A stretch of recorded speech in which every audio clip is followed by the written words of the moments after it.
Brasília, a cidade que determina o rumo dos 210 milhões de brasileiros. Um lugar que desperta desconfiança em muita gente, e não é sem razão. Você sabe do que eu estou falando. Mas nos últimos tempos, o Brasil está começando a mudar. E goste ou não, essa mudança passa por aqui. Em uma era de fake news, onde a credibilidade da grande mídia se destrói a cada dia, o cidadão quer conhecer de perto a verdadeira revolução que vem ocorrendo em nosso país. Políticos, artistas, ativistas, personalidades de diversos setores que impactam a vida do povo brasileiro vão estar aqui. E você vai conhecer a verdade, descobrindo o que o Brasil precisa saber.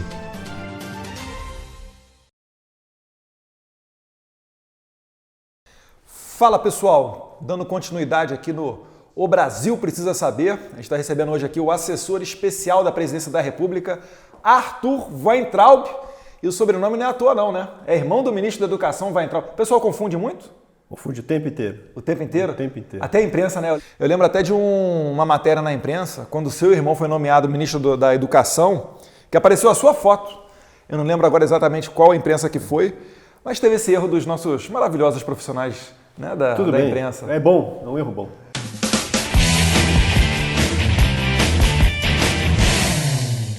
Tranquilo. Arthur, conta um pouquinho pra gente, primeiro, para quem não te conhece, fala um pouquinho do seu currículo, do seu passado, o que você fazia e como que você chegou a trabalhar no governo Bolsonaro. Então, primeiro agradecer aí que você me convidou, a oportunidade. Uma honra estar aqui com você, cara. Que isso.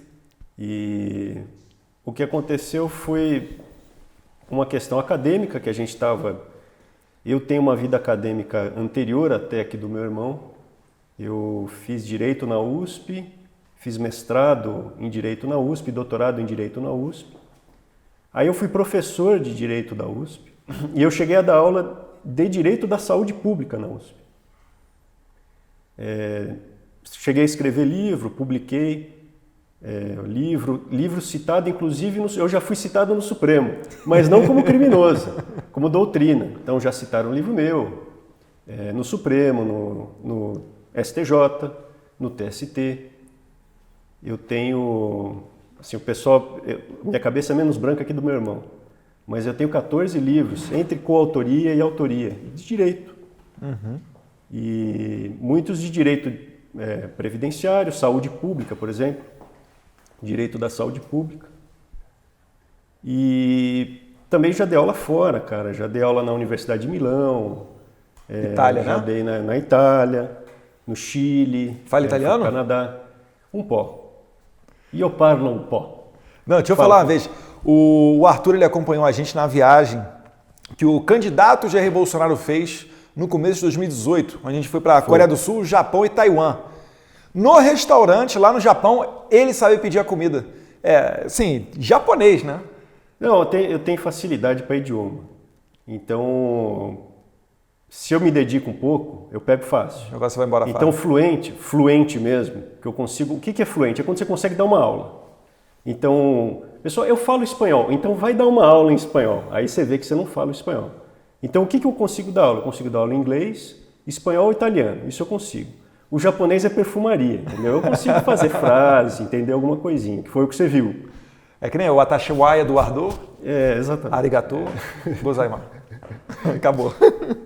Então, e a gente até foi lá para a Coreia, e aí quando a gente chegou na Coreia, eu lembro que eu... Do Sul? Na Coreia do Sul. A gente foi para a Coreia do Norte também. Chegamos na divisa chegamos ali, na né? divisa, mas chegamos a pisar na Coreia do Norte. Militarizadas ali, azulzinha, aquela casinha lá da ONU. Mas ali já era, a outra metade já era a Coreia do Norte, lembra? Sim, sim. Não, muito engraçado. Tem a foto que eu postei, que tá o seu irmão próximo da janela, e ali é o seguinte, exatamente na linha que divide os dois países, você tem uma casa, e a casa ela pega os dois lados, um pedacinho da Coreia do Norte e um pedacinho da Coreia do Sul. Quando você entra pela Coreia do Sul, a porta do lado do norte ela é fechada. Mas ainda assim, os guardas da Coreia do Norte vêm na janela e eles com um binóculo... Ficam te filmando. Ficam filmando lá com uma espécie de binóculo, um negócio meio estranho, né? Chega a ser quase como. Chega a ser quase o que a gente está se transformando hoje aqui no Ocidente. Com o monitoramento dos nossos celulares. Mas, Arthur, desculpa te interromper. E aí, como é que você veio...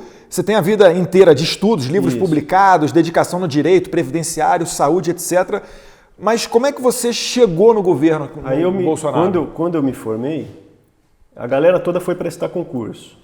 Mas aí eu tive que trabalhar. Comecei a trabalhar, fui advogar e falei, bom, já que eu estou advogando, vou tentar o mestrado. Aí passei no mestrado, fui fazer em Direito Previdenciário. E comecei desde 99 a estudar, e assim, já advogava desde 99, desde o milênio passado. E aí eu comecei a estudar Direito Previdenciário e escrever. E durante 20 anos eu fui trabalhando em cima disso, academicamente. Em 2012 eu virei professor da Universidade Federal de São Paulo, não da USP. E na Federal eu fui coordenador do curso de Ciências Atuariais. Ciências Atuariais, o pessoal fala, pô, o que é isso? Uma seita? É ator? Ciência Atuarial é gerência de risco, gestão de risco. Então envolve previdência, envolve setor financeiro, tudo que envolve risco, seguros. E é interdisciplinar, então pega estatística, demografia, e isso me deu uma base boa para conseguir escrever coisa inovadora em previdência. E aí, pelos estudos de previdência que eu tinha, quando teve em 2017 uma discussão de reforma de previdência, eles me convidaram, a mim e ao meu irmão, que entrou também de professor. Onde é que foi essa discussão? Essa discussão foi no Congresso Nacional. Foi no Congresso Nacional. Eu era coordenador do curso de Ciências Atuariais. Fui coordenador do curso, o primeiro coordenador. Depois que eu fui coordenador, o curso foi primeiro do Brasil em Ciências Atuariais, pelo MEC, pela CAPES. E aí eu vim para Brasília junto com meu irmão para a gente apresentar, e me pediram, né, para trazer os professores que eu tinha contato no exterior. Então eu trouxe professor do Canadá, trouxe professor da Itália, para esse Congresso de Previdência. Nesse Congresso de Previdência, o Onyx Lorenzoni assistiu e chegou para mim e falou, pô, o que você falou ali é bom, cara, vamos conversar. E aí o Onyx falou assim, pô, quero te apresentar pro Bolsonaro, na época deputado. E aí conversamos com teu pai, começamos a conversar, conversamos contigo, com teus irmãos, e aí a coisa começou a andar. A gente fez, depois começamos a apoiar, começamos a levar porrada, ser perseguido, ameaça de morte. Aconteceu alguma coisa na universidade? Cara, a universidade não tomou atitude nenhuma. Ameaçaram a gente, aluno ameaçou de morte, riscaram meu carro, falaram que ia jogar tesoura. Riscaram democraticamente o carro, né? Eu até pus no Twitter, bem, né? Eu pus no Twitter arriscado. Quando riscaram deve ter feito rocambole, sabe? Quando sai a tinta de tão forte que foi. E eu deixei porque não pegou no metal, só para deixar de recordação da perseguição. E a universidade não fez nada, cara. A gente foi processado, inclusive a gente foi processado. Aí depois fomos com vocês lá para o Oriente, para a Ásia. Falamos com o ministro da Educação, lembra? Fomos lá no Ministério da Educação do Japão, o teu pai preocupado com a situação. Quando a gente chegou na transição, eu fui o coordenador da equipe de previdência da transição. E por um tempinho, está no Diário Oficial, eu fui o coordenador da equipe de saúde. Porque Seguridade Social é saúde, assistência e previdência. Sim, sim. Então, por isso que me colocaram ali. E essa parte de saúde hoje está dominando os debates por conta da pandemia, né? Te perguntar, você que está trabalhando ali ao lado do presidente, quais ações principais, cite aí umas 2 pelo menos, porque a gente saiba que sejam ações destacadas do governo Bolsonaro no combate à pandemia. Porque eu lembro até de uma nota do Banco Mundial citando de maneira elogiosa uma dessas ações. O que eu acompanhei desde o começo foi que o presidente está sempre antenado. As pessoas não sabem que teu pai tem até mestrado. As pessoas, não sabe. Ele estava desde o começo antenado na hidroxicloroquina. E ele virou para mim e falou assim, você que é CDF, ele não falou CDF, mas você que é estudioso. Essa carinha de nerd aí. E aí ele falou assim, lê aí e me traz. Lê e me traz o que você tiver. Comecei a ler os artigos em inglês. Que, aliás, esse é o papel principal dessa assessoria especial da presidência, né? É você ficar antenado e abastecer o presidente de informações. Exatamente. A minha área é jurídica, eu sou advogado, mas o presidente falou, dá uma olhada, lê isso daí. O meu pós-doutorado é em, por incrível que pareça, neurociências, em neurologia, porque a chefe do departamento da Federal de São Paulo falou, você não quer fazer um pós-doutorado em neurologia? Falei, beleza, vamos fazer. Aí fui Falei, posso fazer em Alzheimer? Não, faz em epilepsia porque é o carro-chefe do departamento. Então eu fiz um pós-doutorado em neurologia, direito previdenciário e atuário. E aí, tendo esse background, porque se você consegue ler, se eu consigo ler um artigo científico de epilepsia, eu consigo ler alguma coisa de Covid, de coronavírus. Aí comecei a ler, passando para o seu pai, falei, presidente, hidroxicloroquina, cloroquina, o seu pai entendeu. Eu chegava a mandar para ele PDFs de 20 páginas e ele lia. Chegava no dia seguinte, estava impresso na mesa dele, grifado. E a gente começou a conversar e o teu pai, logo no começo, me perguntou medidas. Ele cortou o imposto, cortou o imposto de hidroxicloroquina, de azitromicina, de zinco, de vitamina D, todos os componentes que naquele momento, quando todo mundo ainda estava começando a discutir, ele já teve essa visão. E assim, o que eu acho que é mais revolucionário, que é mais relevante, é que o presidente ele conseguiu ver a importância da economia e não ficar bitolado nesse discurso globalista de isolamento absoluto e restrito. Que parece que começou uma competição ali entre governadores, principalmente, alguns prefeitos. Parecia assim que ver quem é que vai fechar mais, né? Não, fechei a avenida, fechei aeroporto e tal. Até determinado ponto que falou, calma aí, gente, a gente precisa de medicamento, tem coisa que vem do exterior para combater a pandemia. Como é que vocês estão fechando aeroporto, querendo fechar porto, avenida? Enfim, é um negócio totalmente antirracional, né? O presidente criticou bastante e hoje em dia a gente está vendo até essa pauta mais rigorosa, né? Tem governadores aí falando, olha, o toque de recolher, o Rui Costa, por exemplo, da Bahia, do PT, é bom para vocês aprenderem, né, o resultado que dá vocês votarem no PT. Né? Parece que algumas pessoas ainda não aprenderam isso. Falando, olha, os próximos 3 dias aí deu 20 horas, todo mundo em casa. Parece até que é o pai falando com o filho, né? Nem parece que é ele que serve o cidadão, né? Violando totalmente a máxima de Ronald Reagan, We the People. Mas enfim, ele falou, próximos 3 dias, encerradas 20 horas o comércio, todo mundo em casa, toque de recolher. Se não funcionar, no outro dia vai passar para 18 horas. Se não, no outro para 17.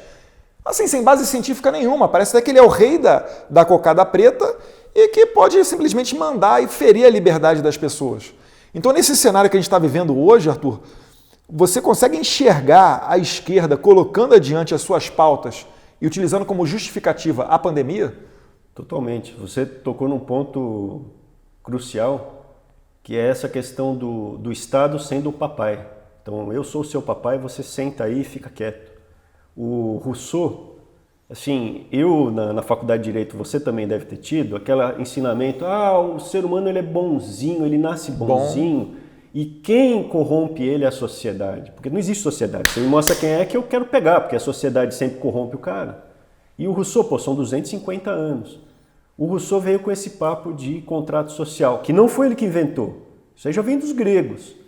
O contrato social, o Montesquieu falou, o Hobbes falou, o Locke falou, mas o Rousseau escreveu um livro com esse nome. Aí na faculdade de Direito eu fui ler, que parada que é essa? Aí começava a ler, ele fala de magistrados, mas magistrados não é o magistrado que julga, é o cara que vota. Aí fui falar com o professor, o que é isso aqui, magistrado? Eu falei, não sei, não li. Ele dava aula e não tinha lido. E o que o Rousseau falava nesse livro? Ele diz assim, olha, quando você está na natureza, você tem o seu direito natural, você pode fazer o que você quiser. Você mata o teu desafeto, mas o teu desafeto mata você. Quando você está no Estado, você fica protegido. Mas aí é igual você está na casa do papai. Ele fala, na casa do seu pai. Na casa do seu pai você tem roupa lavada, você tem comida pronta ali, mas quem manda é o seu pai. Então essa visão de que o Estado é papai, ele começa a surgir nesse iluminismo, que a gente não se ligou nisso. O mecanismo de freios e contrapesos, os checks and balances, legislativo, executivo, judiciário, ele vai acumulando muito poder. E ele não fica equilibrado, a gente sabe disso. Os países não têm esse equilíbrio que está nos livros. E eles começam a acumular muito poder e a esquerda e os globalistas se apoiam nisso. Então, eu sou o Estado, eu sei o que é melhor para você, fica na sua, me libera a sua liberdade. É sempre assim. O contrato social é você dá a sua liberdade natural para o Estado e ele te devolve a liberdade civil, que é a liberdade do civilizado, quem vive na sociedade. O Thomas Jefferson ele critica isso. Thomas Jefferson é um dos pais fundadores dos Estados Unidos, né? E ele fala uma frase que é mais ou menos a seguinte, né? Se você troca a sua liberdade para ter um pouco de segurança, você não vai ter nem liberdade e nem segurança. Exato, e o Benjamin Franklin fala que quem libera a sua liberdade para ter segurança não merece ter, nenhum nem outro. Se você libera a sua liberdade, ela não volta, que nem se tirar o gênio da garrafa. Não, pode ficar com a minha liberdade.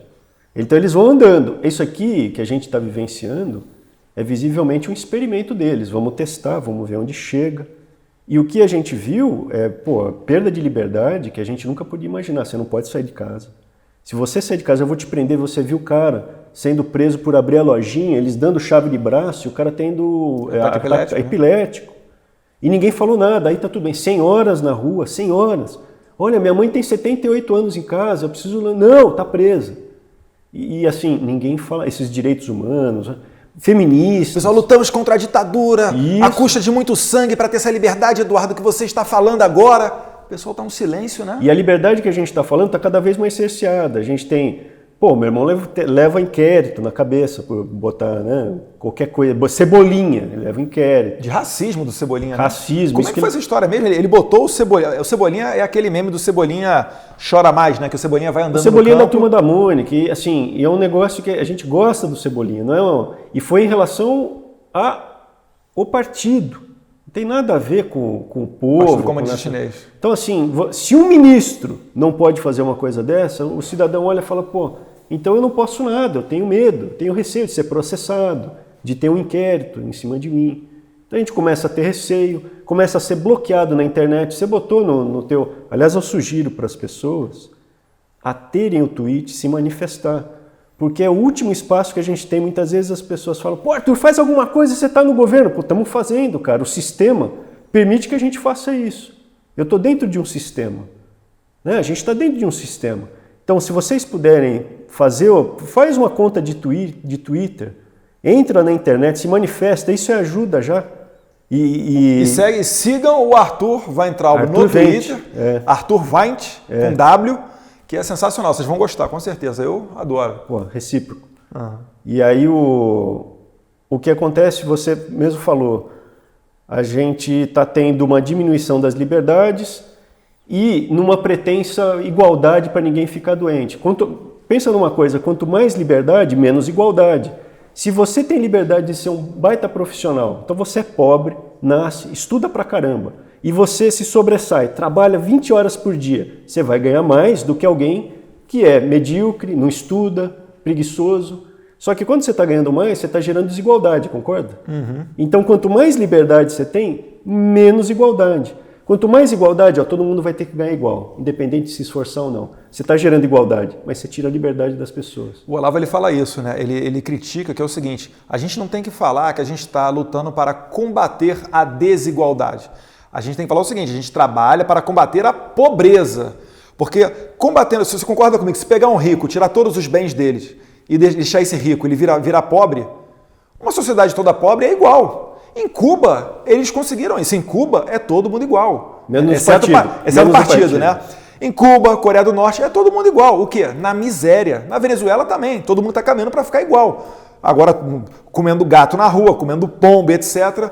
Então, nesses lugares, não tem prosperidade. Tem a igualdade na miséria. E o que a gente quer é exatamente o contrário. A gente quer é que essa pessoa aqui, humilde, que ela tenha condições, através da meritocracia, de ter um nível de vida melhor, de um conforto melhor, né? Mas com base no seu trabalho, enfim, nos seus estudos, e não o Estado te dando as coisas. Porque quando você recebe uma coisa dada, via de regra, a pessoa não dá valor para isso, né? E isso acontece também se o Estado for fazer esse assistencialismo exagerado. E quando ele faz assistencialismo exagerado, quando ele dá muita coisa para a população, não se engane, isso não é de graça, isso vem de alguém. Quem é alguém? É quem está produzindo. Então é só para se atentar para esse sistema e realmente colocar uma sociedade mais próspera. Você já viu algum país socialista, comunista dando certo?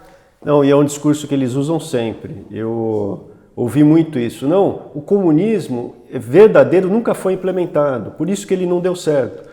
O que eu quero implementar é que é o correto. O comunismo brasileiro vai dar certo. Eles sempre se pautam nisso, no ideal. O bolivarianismo vai dar certo. E eles comparam o capitalismo real com o comunismo ideal. O capitalismo tem defeitos, é evidente que tem defeitos, mas é o melhor sistema que existe na história. Mas eles falam, não, eu quero comparar o capitalismo real com o comunismo ideal que eu quero implementar. E aí você mistura o comunismo, que a gente fala o esquerdismo, o comunismo, com o globalismo, Escola de Frankfurt, que foi mais forte. E os globalistas, eles têm essa visão de domínio global, que agora recentemente eles querem fazer uma constituição global. Imagina, você não tem mais Estado, por que eles são contra a família, são contra a nação, contra a pátria, religião? Porque se você tira da pessoa religião, família e pátria, não tem mais referência. A referência é o partido. Referência é o partido. E te jogam numa situação de veneração do partido, né? É uma religião sem Deus. Por isso que a gente, quando olha esses caras, fala, esses caras são fanáticos. E são. A religião deles é o partido, né? É o partido, é o Gramsci. É o Gramsci. Ele já falava disso. O cara foi, assim, um visionário. Ele falou, não tem que ser na porrada, não tem que ser na revolução, a gente pega na parte intelectual. Então eles pegam escola, pegam universidade, pegam sindicato, pegam cinema, mídia, jornalismo, e eles foram tomando isso tudo. É por isso que é interessante, muita gente critica o regime militar por não ter se atentado. É que também agora é fácil você criticar, né? Naquela época realmente era difícil você conseguir ter essa visão a longo alcance. Mas uma crítica forte é que eles não se atentaram para a questão das universidades, que acabaram entrando ali, não professores, mas muitos militantes, em que dão porrada ali para qualquer visão contrária a deles, e depois dali daquela universidade o pessoal vai assumir um editorial de imprensa, vai virar um juiz, vai virar um político, um sindicalista, e assim só a visão deles sobressai. Logo nas universidades, que era para ser um local de debate, né? De luz vira um local de escuridão, de coisas sombrias. A universidade, eu cheguei a ver aluno entrando na sala falando assim, professor, na sala do lado estão dizendo que a matemática está a serviço do capitalismo, que a ciência é burguesa. Aí você fala, pô, mas de onde que tiraram? Max Horkheimer, da Escola de Frankfurt. Então existe, pô, a gente fez direito. Eles não falavam lá do Dworkin, do Habermas. O Habermas é a Escola de Frankfurt, cara. Assim, é discípulo de Adorno, é coisa de louco. E eles falam, não tem lei mais, são princípios. Porque quando você coloca para julgar por princípio, não tem mais critério, é subjetivo total. Né? Não é mais objetivo.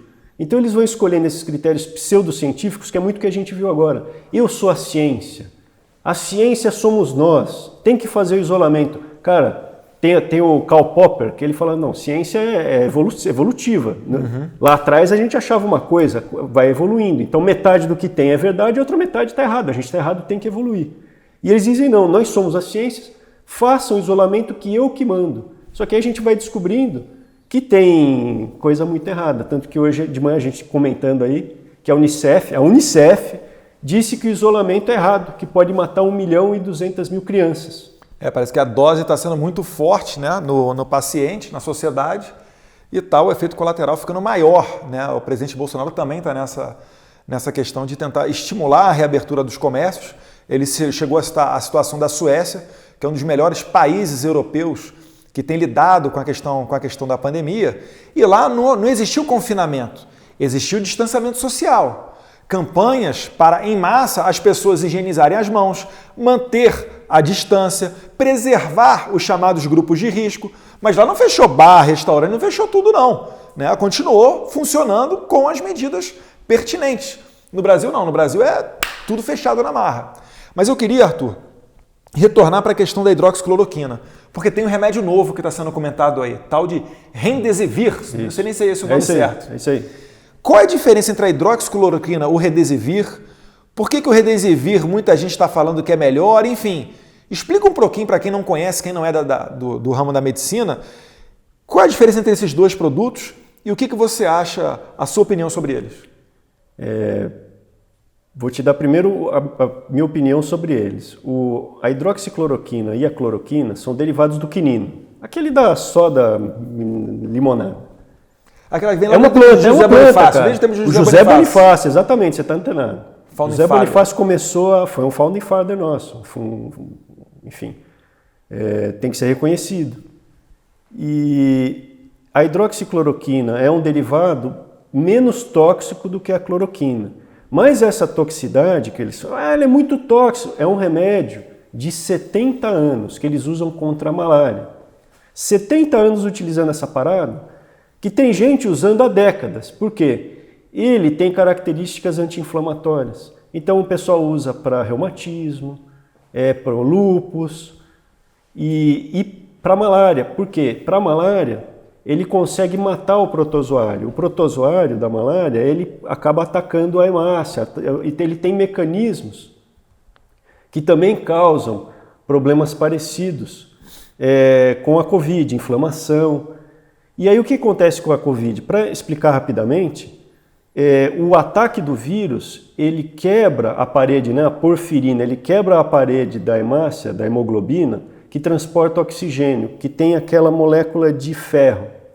Quando ele faz isso, imagina uma carreta que não carrega mais nada, então não carrega mais oxigênio. Aí o que acontece? Vem a hidroxicloroquina ou a cloroquina e matam o vírus dentro da célula.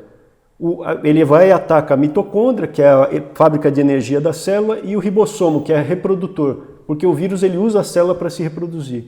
Então o que acontece? Ele é super efetivo quando você dá com azitromicina, que é um antibiótico. Antibiótico normalmente é para bactéria, mas quando você dá junto, ele funciona como um coquetel antivírus, igual um coquetel contra a AIDS. Então o antibiótico, nesse caso, serve para combater o vírus. E aí você dá o zinco por quê? Porque o zinco ele facilita a entrada na célula do remédio. E a vitamina D ela protege o sistema pulmonar como um todo. Então, esse é um tratamento. Deixa eu ver se eu entendi então. O vírus ele entra na célula, vai lá, destrói, pula para a próxima, vai, destrói. Ele vai se reproduzindo. E aí quando entra a cloroquina, na verdade, ela mata o vírus dentro da célula ali.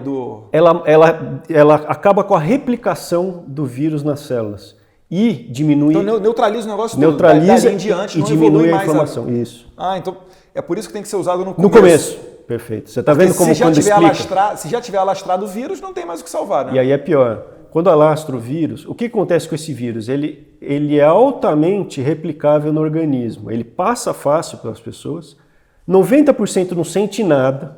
E a gente conhece lá um cearense que tem uns 50 e tantos anos, que ele tem problema cardíaco, problema no fígado, ele teve e não sentiu nada. Uhum. Ele teve... Ele quase morreu um tempo atrás. E quase morreu do fígado, ou do coração. Não, foi coração. Do coração. Então o cara cardíaco teve, porque ele fez o exame, aquele examezinho é o IgM e o IgG. O IgM é o sistema de defesa geral. Quando entra alguma coisa no teu corpo, ele é o pau de arara que vai lá e vai pegar o cara, o segurança vai segurar. E aí vem a polícia, que é o IgG, e fala assim, agora eu vou te fichar, vou ver se você já tem antecedentes, para você não ter mais a doença. E esse cara, ele tinha o IgG, ou seja, ele já teve a doença e o corpo dele já bloqueou. Então ele não pega e não passa mais. E ele não sentiu nada. Então 90% das pessoas não vão ter nada. Só que tem uma porcentagem, mesmo jovem, por exemplo, que vai ter, o cara tem uma propensão a ser atacado por isso. E o que acontece? Por que mata? Porque o corpo ele tem uma sobrecarga de defesa. As crianças, elas pegam menos ou não tem sintoma.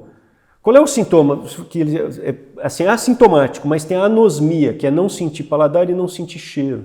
Então, se você está sem paladar e sem cheiro, você está altamente infectado. Você pode não estar sentindo nada, mas você está passando.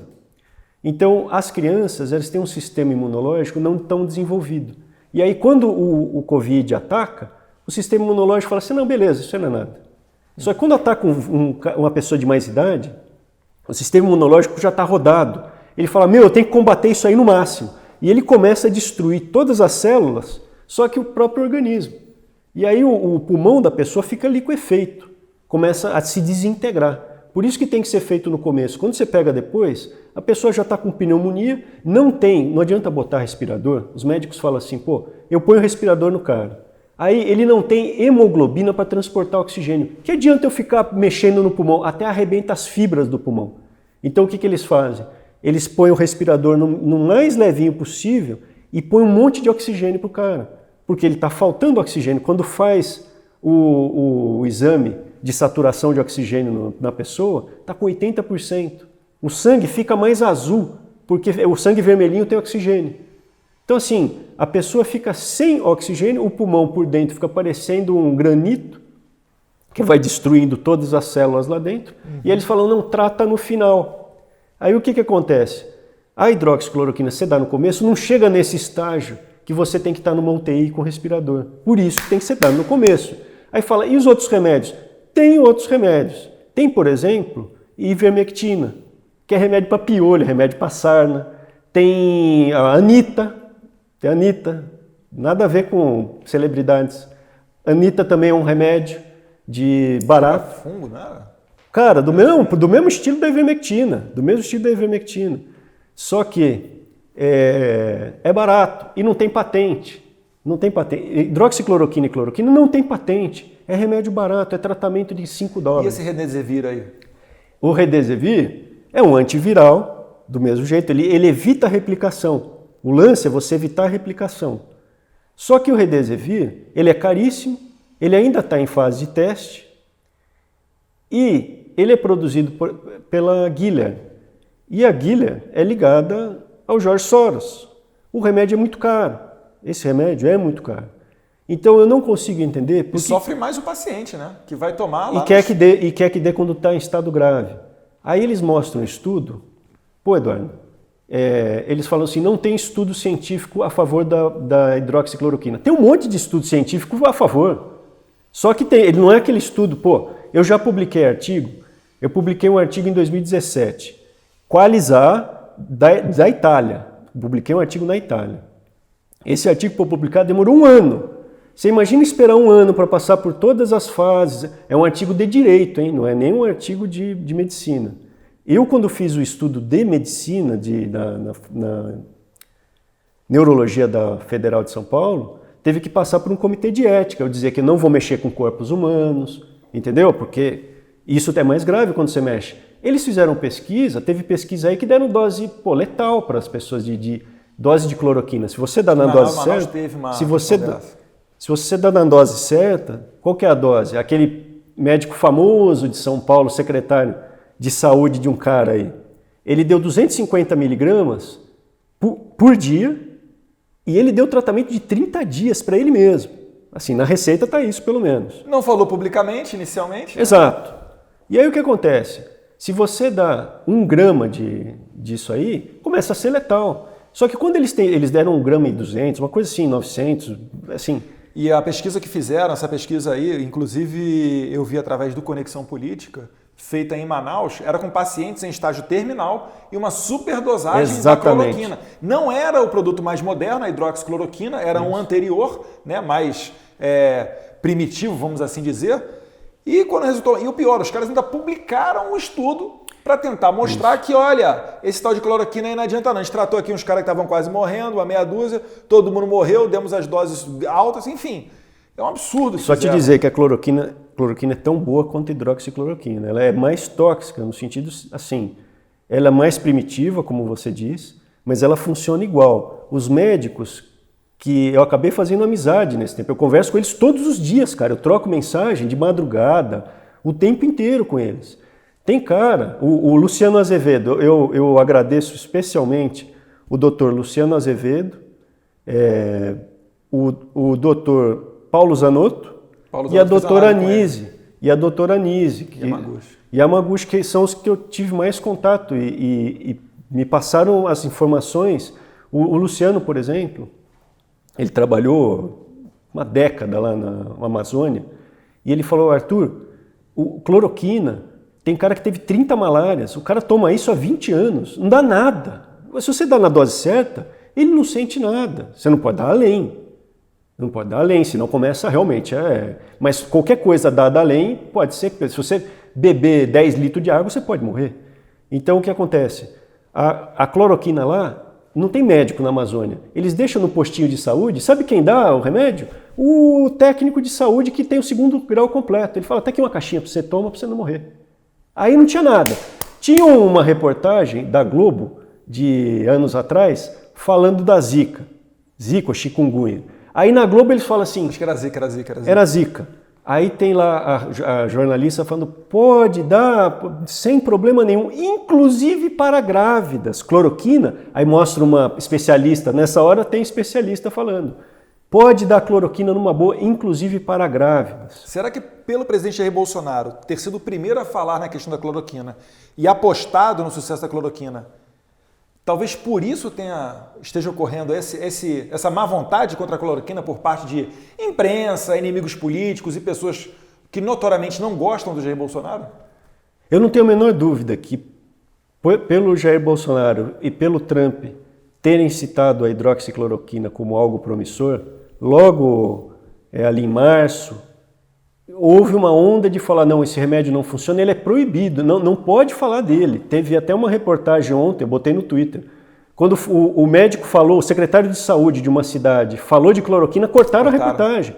Não pode falar. Assim, você vê, vida, pouco importa, morra. Pode morrer a pessoa, mas esse remédio não vai ser falado. Aí o pessoal fica perplexo, mas Eduardo, você acha que vão matar pessoas e usar a pandemia para ter um final político? Gente... Não teria sido a primeira vez. Não teria sido a primeira vez, nem a vez mais morte, né?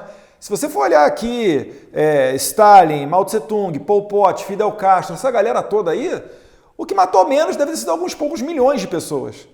Para esse pessoal que tem essa visão doentia na cabeça, eles acham que os fins justificam os meios. Ou seja, matar umas pessoas pode valer a pena, se desde que no final você esteja trabalhando pela causa. Qual é a causa? A igualdade. Todo mundo igual, na miséria, né? E o pessoal do partido, muito bem, obrigado. Então é bizarro essa questão. Você acabou de resumir o Gramsci, o livro dele, ele fala assim, ó, os fins justificam os meios, ele é que nem o Maquiavel. Só que em vez do príncipe é o partido. Os fins justificam os meios e a gente tem que chegar lá. O Trotsky tinha um livro, A Nossa Moral e a Deles. Eles podem fazer o que quiser, eles estão sempre acima do bem e do mal. Eles até acham que esses valores de honra, né, humildade, perdão, etc., isso aí é fraqueza. Né? Que para o partido, eles só vão se utilizar desses valores se fizer bem para a causa. Se não, filho, um abraço, vida. Pô, Che Guevara pegava o homossexual lá e matava. Aí você vai ver hoje na esquerda, pessoal bandeira LGBT, Che Guevara. Eu falei, gente, assim, comeu merda, só pode.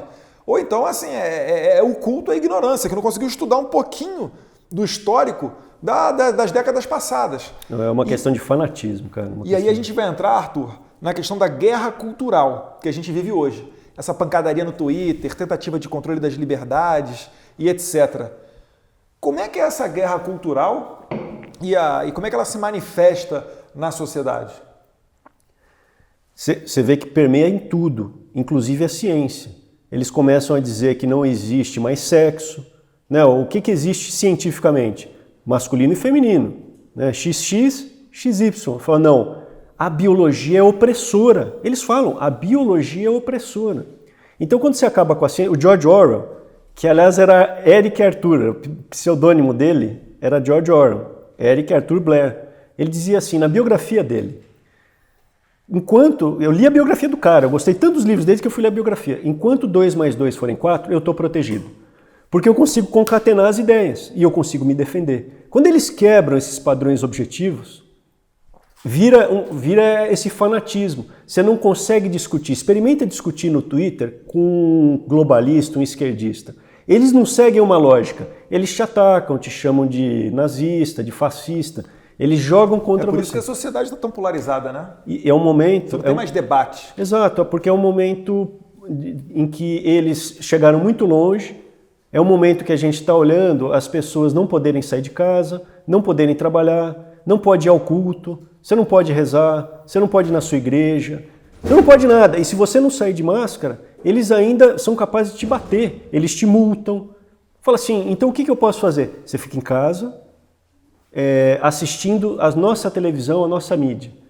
É assim, isso aqui, cara, é o Big Brother do George Orwell, 1984. Fala assim, como que pode chegar no absurdo? Se não fosse a internet, a gente podendo falar com as pessoas, se cortarem a nossa internet agora, acabou, a gente não consegue mais entender. Vai chegar só o que eles nos passam.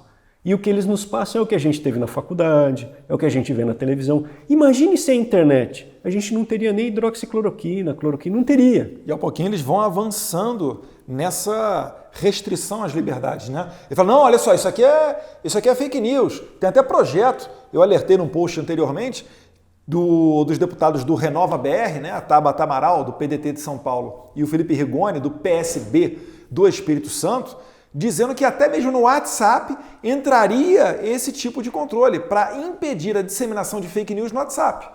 Aí você fala, não, mas esse projeto é ruim porque vai contra a minha liberdade. Aí eles falam, ora, mas você é a favor das fake news? Né? Porque eles se vestem como assim, eu sou pacificador, eu sou pacifista, e eu sou a favor do desarmamento. Quem fala contra mim é a favor da guerra. Então quem fala contra mim é porque é a favor da guerra. E assim eles vão se colocando sempre como os paladinos das questões, e quem é contrário, eles taxam de algoísmo. Ah, não, eu sou a favor das cotas raciais. Você é contra, você é racista. Ah, não, eu sou a favor da criminalização de pastores para que não proliferem ali o ódio contra o homossexual. Ah, você é contra esse projeto de lei, o PLC 122? Você é homofóbico. E assim por diante, né? Só que eu vejo uma luz no fim do túnel porque a sociedade já está, assim, de saco cheio desse politicamente correto. E o brasileiro, ele é conservador. Exato. Né? Se você for lá no interior do Nordeste, você vai encontrar, o Benê Barbosa uma vez falou isso na palestra, que ele deu um giro por ali e falou que encontrou as pessoas mais humildes da vida dele, que mesmo sem ter dinheiro no bolso ou qualquer reserva financeira, eram incapazes de roubar uma sandália havaiana. Por quê? Porque a pessoa sabe que aquilo ali é errado. Ela tem valores na sua cabeça. Exato. Valor de não matarás, não roubarás. Valores bíblicos. Respeita o teu pai e tua mãe para que seu juízo se prolongue na terra. Enfim, é por isso que esse pessoal tem que quebrar as pernas da igreja, tem que quebrar as pernas da família. Então, não se engane de cair na sedução deles e achar que é um mero debate entre uma construção social e a biologia. Não, gente. É um ataque à família, é um ataque à igreja, é um ataque às suas liberdades, né? E aí eu te pergunto, Arthur, onde é que a gente pode conseguir fontes confiáveis? Porque uma boa parte, principalmente da grande imprensa, cito aí Globo e Folha como carros-chefes, mas tem vários outros blogs lixos aí de esquerda, disseminam informações totalmente inverídicas e não são punidos, né, por esse patrulhamento das fake news desse pessoal. Onde é que a gente pode encontrar informação fidedigna, né? Qual meio, qual pessoa, qual veículo de comunicação você sugere e dá dica para nós? Eu vou te dizer, eu estou com 44 anos. Eu peguei a maior parte da minha vida sem internet. Então eu lia, ficava lendo livros. Então, você costumava ler livro de 5.000 páginas, porque você não tinha o que fazer, cara. Sem internet você não tem o que fazer, então você vai ler livro. E com a internet eu consegui ver coisas, abrir a minha mente, que com os livros eu não conseguia, principalmente com imagens. Você vê ou alguém falando. Você pega um Olavo de Carvalho falando, ele te abre mais a cabeça falando palavrão e frases rápidas, do que se você ficar lendo vários livros que ficam lá naquela... são cíclicos. Então, o que eu, assim, para abrir a minha cabeça é internet. Eu não tenho televisão, eu só assisto internet. A minha televisão é só... Então você pega lá o YouTube e assiste coisas que te abrem a cabeça. Você pega o Twitter. Eu hoje me informo pelo Twitter. Então, imagens, se você vê uma imagem, você fala, não, o Groucho Marx, não o Karl Marx, o Groucho Marx, o humorista, ele falava assim, você vai acreditar nos seus olhos ou no que eu estou falando? Uhum. Então, assim, se você vê uma imagem, você pega a imagem de um governador lá, blá, blá, blá, blá, você vê que aquilo lá está errado. É diferente de vir uma notícia. Tem jeito de 171, fala igual 171, conduta de 171. Tem rabo de porco, tem orelha de porco, tem língua, mas não é porco. É feijoada, o que é? Então, eu sugiro o seguinte, o Brasil, ele é conservador, o povo brasileiro é conservador. Mas falou, o que é conservador? Então você tem que ler Roger Scruton, você tem que ler nada, cara. Você lê a Bíblia. Se você lê a Bíblia, você é um conservador, você aguenta ler aquilo ali. O cara, quando é comunista, ele pega a Bíblia e joga no lixo. Conhece um cara que jogou a Bíblia? Opa! O cara, quando é comunista, ele não sabe citar um versículo bíblico, cara. Fala qualquer versículo, Salmo 40. Não, o cara vai lá e fala qualquer coisa. Quem salva uma vida, salva o mundo. Assim, então por aí você mede. Então, se você é brasileiro, você gosta de ter sua família, gosta de fazer o seu Natal no fim do ano, gosta de trabalhar, você não quer esmola, você quer trabalhar, você não quer roubar as coisas dos outros, você não chifra a tua mulher, você não faz sacanagem com ninguém, você é conservador, cara. Então não precisa ensinar, não precisa ensaboar. E assistindo à internet, se você quiser ir para algo mais complexo, vá, mas não precisa se esforçar, o seu dia a dia já se transforma no conservador. E te digo mais, se você coloca um chapéu de palha na cabeça e se sente bem, você é um conservador. Porque normalmente um cara que usa chapéu de palha, o caipira, aquele sinussal, o comunista, né, da zona sul do Rio, que toma champanhe, né, gosta de luz, sofisticado. Eu adoro a pobreza da sua cobertura. Ele tira sarro, ele chama a gente de jeca, chamaram eu e meu irmão de jeca.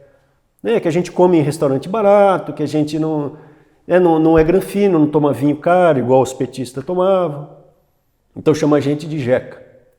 Cara, se você é um jeca, se você é caipira, você é um conservador. Eu falo até isso daí, que se você for ver o apoio, por exemplo, dos cantores sertanejos, e até do mundo sertanejo, né? A questão de, o presidente Bolsonaro vai lá em Barretos ser ovacionado. A mídia tenta colocar, foi vaiado nada. O cara vai lá, o problema que ele tem é que é tanta gente querendo tirar foto que ele não consegue sair do local. Exato. Esse pessoal, naturalmente, ele é conservador e defende as pautas do governo, não porque é o Jair Bolsonaro, mas é porque é tudo aquilo que o meio que eles nasceram, né? É contra o aborto, preservação da família, meritocracia, trabalho, enfim, é tudo aquilo que eles vivem, né? E aí eu vejo muito apoio vindo do pessoal do campo. O pessoal não quer nada. Cara, os agricultores, eles até falam o seguinte, né? A ministra Tereza Cristina falou o seguinte, da porteira para dentro está tudo muito bem. Porque o pessoal trabalha, consegue fazer tudo, etc., acorda cedo, madruga. O problema é da porteira para fora, que aí vem a questão de rodovia, custo Brasil, tributo, intervenção do governo e tal. Lá em São Paulo, o Frederico Dávila, que é deputado estadual, falando que o Dória está obrigando lá nos açudes a colocar hidrômetro, porque certamente o próximo passo vai ser taxar a água dentro da sua propriedade rural. Enfim, se não tiver o Estado, esse pessoal aí, voa por si só. Arthur, finalmente aqui, estamos chegando aqui no final do programa a pegar o presente. A gente sempre dá um livro. Esse livro aqui, eu já li, sensacional, Bandidolatria e Democídio. Vou deixar aqui com o Arthur. Conhece os autores deles? Conheço, já conversei. Os promotores Diego Pesce e Leonardo Jardim do Rio Grande do Sul. Recomendo o livro. E tem até, só para finalizar, uma passagem que o Rousseau, ele falava do contrato social. Então, o contrato social a pessoa assina quando nasce. Nós assinamos esse contrato. Aí o Cesare Beccaria, que escreveu aquele livro dos crimes e das penas, é do século XVIII, 1700 e cacetada, contemporâneo do Rousseau. E ele dizia assim, Rousseau, então o cara assina um contrato social, então se ele matar alguém, ele quebrou o contrato. Então eu acho, Rousseau, que tem que matar esse cara. Ele era a favor da pena de morte, o Cesare Beccaria. Aí o Rousseau falava, não, mas ninguém entra no contrato com a própria vida, tal, já foi defender quem matava.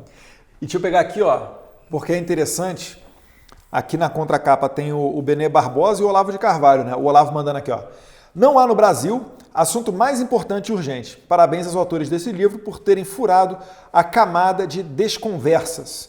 E o Benê Barbosa fala, este livro não poderia surgir em momento mais oportuno. Bandidolatria e Democídio é uma análise dura e necessária sobre os torpes caminhos ideológicos que jogaram o Brasil no caos criminal. De maneira corajosa, os autores abandonam o politicamente correto e o humanismo bocó, nos apresentando uma obra que poderá mudar toda a visão sobre a criminalidade e apontando quais as ferramentas necessárias para restaurar a ordem. É hora de abandonar uma política fracassada de segurança pública que vive no país há mais de 3 décadas e os autores nos mostram isso com maestria. Você acha que os direitos humanos no Brasil está deturpado? Eu não acho, tenho completa certeza. Eles falam direitos humanos, você tem o Pacto de São José da Costa Rica, que eles o Pacto dos Direitos Humanos. Eles só aplicam quando é para defender, por exemplo, soltura de preso agora na pandemia. O preso é solto, para ele não pegar, tem que proteger a saúde dele. E quem está na rua que quer trabalhar é preso. Só que no artigo 13 do Pacto de São José da Costa Rica, inclusive tem jurisprudência do Supremo falando isso, você tem o direito à liberdade de expressão. Nunca vi um direito humano vir defender liberdade de expressão. Então, totalmente deturpado o que se aplica. Até abrir um parênteses aqui, elogiar o trabalho da ministra Damares Alves, e inclusive exatamente por isso ela é muito criticada, mas ela tem dado um novo tom aos direitos humanos, né, buscando ali dar amparo a comunidades indígenas, novos debates que nunca surgiram, né? Direitos humanos, para quem se lembra, até pouco tempo atrás era uma pasta assumida pela Maria do Rosário, que defendeu o Champinha, por exemplo, né? Então a gente está nessa fase do Brasil de resgatar os direitos humanos verdadeiros e não esses direitos humanos do criminoso. Arthur, finalizando aqui, consideração final, se quiser mandar um recado para o pessoal, alguma coisa aí para os seus seguidores do Twitter, fica à vontade. Então, eu queria te agradecer mesmo de novo, aí de coração, e falar que eu agradeço muito o apoio que o pessoal me dá no Twitter, no Instagram e no YouTube, no Facebook, mas principalmente o Twitter, onde a discussão começa. A gente nota que as ideias começam no Twitter e vão reverberando nas outras mídias. Então, se você consegue entrar lá, eu agradeço a quem acompanha. Claro que o comunista que fica me acompanhando lá, me seguindo, só para dar o ataque traseral dele, né? E aí eu tenho que bloquear. Bote. Mas quem me acompanha lá, quem segue, você já está dando ajuda para a gente faz o que dá. Muita gente fala, pô, faz mais. A gente está fazendo o que dá, cara, acredita. Tem um sistema aí contra a gente. O sistema acaba esmagando. Mas dentro do que a gente pode, a gente está fazendo. E quando a gente grita lá e vocês gritam também, a gente está fazendo a diferença. Você pode ter certeza que a gente consegue reverter muita coisa e segurar que eles iriam fazer. Se ficássemos calados, só assistindo, já teria sido implementado. Então essa é a via e eu sinceramente sou muito otimista que a gente vai conseguir reverter. Eu acho que o Brasil vai ser o centro dessa revolução conservadora, de tirar do globalismo, tirar da esquerda. E aí fala, pô, Arthur, mas e quando que vai acontecer? Eu falo, assim, quando me vem na cabeça, Salmo 40. Tenha paciência. Deus vai ouvir o nosso clamor. Só que a gente tem que ter paciência. Eu sei que é difícil ter paciência depois de tantos anos, mas eu vejo com otimismo ainda. Então eu agradeço aí todos os seguidores, quem dá apoio, quem se manifesta lá, isso, e quem ajuda a gente. É isso. Muito obrigado. E eu até falo o seguinte também, o governo Bolsonaro é um governo de ruptura, né? É um governo de transição. Ele não vai conseguir fazer tudo aquilo que ele gostaria, né? Por conta exatamente dessa resistência, desses outros freios, mas estamos indo para o caminho correto. Eu costumo até comparar, né? No primeiro ano de governo Bolsonaro, vocês viram, na questão das armas, por exemplo, o governo colocando adiante a pauta da legítima defesa. Enquanto que no primeiro ano do governo Lula, a gente estava experimentando exatamente o contrário, né? A gente estava experimentando a aprovação do desarmamento e também, né, o mensalão a todo vapor, só para ficar nesses argumentos aqui. Então, obrigado para você que assistiu e não esquece não, tá? Vai lá, entra no Twitter, vê lá no... A gente tem Instagram também, né? Tem Instagram também, é @Arthur com TH e o Twitter é Arthur, Vem, W-A-E-I-N, não é isso? W-E-I-N. Então, Arthur Vem. Segue lá e no Instagram, já tem o selinho azul no Instagram? Já está certificado. Já, então lá botou Arthur Weintraub. Já botou o Arthur Weintraub, vai ter, pode crer. Isso aí. Arthur, brigadão. Pô, eu que te agradeço, cara. E tamo junto Tudo aí nessa tamo batalha. junto. Valeu. Até mais.